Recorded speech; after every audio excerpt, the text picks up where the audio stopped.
Okay, so I finally got all the kids to sleep, so now I can actually do my homework without screaming and yelling in the background. But just to get started, the assignment was to explain the issues facing our youth today. So, Chapter 10 covers a lot of the issues that our juveniles face. The biggest thing that I took away from that chapter is the victimization. So, a lot of times we talk about the juvenile system or the juvenile offenders, but we don't really talk about juveniles as being the victims of crimes, and that's broken down in chapter 10. So what I wanted to cover were the three types of victimization that it covers, and then I wanted to go into one of the organizations, nonprofit organizations that helps youth or at-risk youth in low-income areas. So the first type of victimization that the chapter 10 covers is property crime victimization. So in the book, it does address the fact that information concerning the racial and ethnic trends within victimization of juveniles is scarce. So the data is kind of from a long time ago. Some of it's current and a lot of it's outdated, but the studies that they did back then are still some of the issues that our youth face now. So starting with property crime victimization, the info provided was from 1996 to 1997. It mentioned that 1 out of every 6 juveniles has been a victim of property crime. In the studies, it shows the study of the juvenile rate, and then it also shows the rate of adults. The rate for juveniles is 40% higher than the victimization rate on property crimes for adults. There was a chart that showed per 1,000 population, and it showed that of the population broken down in race, white juveniles make up 162 of the property crime victimization, but African American juveniles lead that category with 194 of that 1,000. There is an other category, and that is comprised of American Indian, Alaskan Native, Asian, and then Pacific Islanders, and they bring up 155. So we can see that African Americans are more likely to be victimized when it comes to property crimes. Another victimization that our youth face today is the violent crime victimization. So the data provided on this was a little bit more recent. That was from 2007, but the same as property crime victimization, the youth victimization rate for violent crimes was higher than that of the adult rates. And just like property crime victimization, African American juveniles have the highest victimization rate when it comes to violent crimes. It also states that robbery is more likely to happen to African American males than any other race or ethnic background. It breaks down even further and says that Hispanics are more likely to be a victim by strangers in their neighborhood, and that's higher than both the white and the African American. And then it also says that females as a whole are less likely to be victims of any violence when it comes to strangers. The Hispanic men are the highest in that category. And then the last thing that it talks about as far as victimization is homicide victimization. This data is a little bit more recent than the property and the violent crime. This is as of 2010. It says as of 2010, 1 of 10 murder victims were under the age of 18. And so even if that happened in 2010, it is definitely still happening now. And as I was writing this, I saw a video on social media, and it just occurred a couple of days ago. It was a 15-year-old outside of Bronx by the name of Lissandro Guzman Feliz. He was actually stabbed to death by a known gang in New York, and come to find out after they arrested the suspects, this was a case of misidentification. So this Hispanic child or juvenile was the subject of homicide, and he had nothing to do with retaliation, or he was not affiliated with a gang, but he ultimately died from his wounds. So that is definitely a challenge that our youths face today.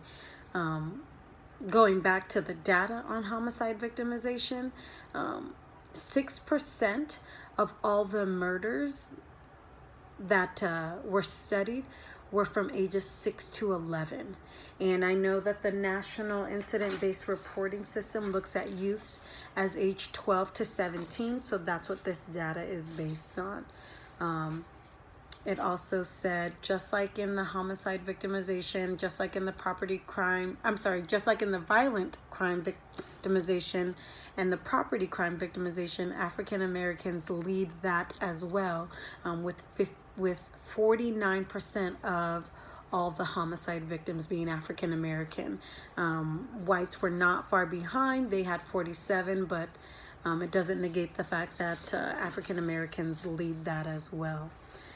So in looking to a group that helps with issues like this, the first thing that popped into my mind was the Boys and Girls Club, only because it's been an organization that's been around for a really long time.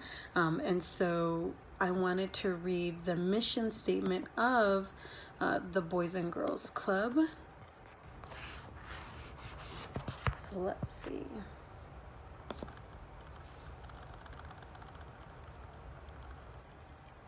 So the mission of the Boys and Girls Club is to enable all young people, especially those who need us most, to reach their full potential as productive, caring, responsible citizens. So just to give a little bit of background on how the Boys and Girls Club was started, they gave a little history on their website, and it states that they began in 1860 with 3 women in Connecticut. Their names are Mary Goodwin, Alice Goodwin, and Elizabeth Hammersley.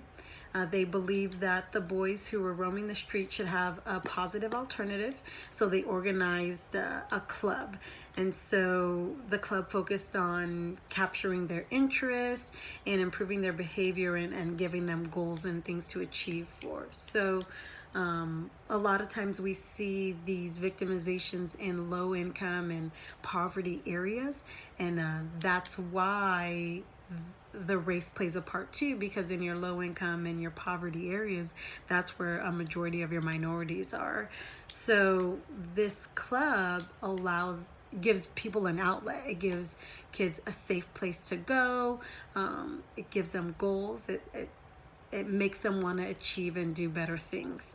In reading a little bit more about the website, they had an accolade on there, and it said that 73% of low-income members ages 12 to 17 who attend the Boys and Girls Club on a regular basis say they earn mostly A's and B's, compared with 69% of low-income youth nationally. So I would definitely say that there's a positive impact that the Boys and Girls Club is having in low-income areas. In the journal, in the journal readings, it talked a little bit more about victimization. The article that I chose is called Effects of Childhood Poly-Victimization on Victimization in Juvenile Correctional Facilities. So not saying that every juvenile that is a victim is going to end up in a juvenile correction center or a correctional facility, but what happens is if they have been a subject of poly-victimization, they end up being victimized when they are, or they're more likely to be victimized if they're wind up in a juvenile correctional facility. And just to give you a quote of what it states in the article, it says, the extent to which aggregate or cumulative early life victimization increases risk of victimization within juvenile correctional facilities is unclear, but furthermore, pathways from early poly-victimization to facility victimization may be partly explained by trauma symptomatology. So the article just goes a little bit more detail into the effects of a child who is victimized as a child and how that plays a huge role into how they act when they are older or how they act when they come into a juvenile correctional facility.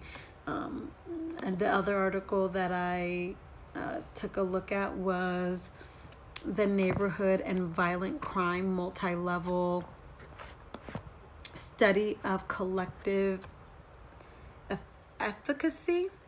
And I'm gonna just go over the chart of information that it said on there that I found very interesting. So the studies, and a lot of the studies that I was seeing was done in Chicago, and I'm assuming because Chicago has a lot of crime, there's a lot of studies done in Chicago. But they put together a chart, and the chart is called Racial and Ethnic Composition by SES Strata, and SES standing for social economic status. And what this showed, it broke it down into low, medium, and high. Specifically for Chicago in this study, it said 77% or 75% of blacks were in the low social economic status. But then when you go down to white, it showed that 69 were in the high socioeconomic status.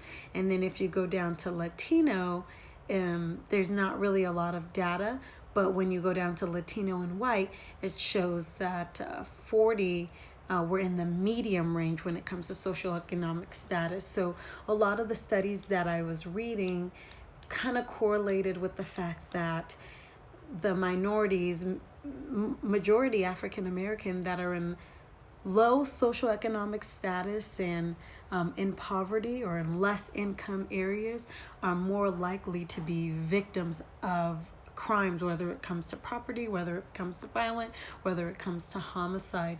So those are the things that I think as a society we have to focus on more. When it comes to reform, I don't know what else we can do other than make outlets like the Boys and Girls Club and support things like the Boys and Girls Club to get them bigger, to get your youth into them and off of the streets so that they're not prone to joining a gang and becoming an offender and not just a victim, and finding out more studies. So that's all I have as far as the crime, or not crime, I'm sorry, as far as the challenges that the youth face. I really feel like victimization is a big part of it. I feel like the Boys and Girls Club did a great job, or does and continues to do a great job of being an outlet to the youth. And we just have to do more studies and find out what else we can do to prevent the victimization of our juveniles. Thanks. Bye.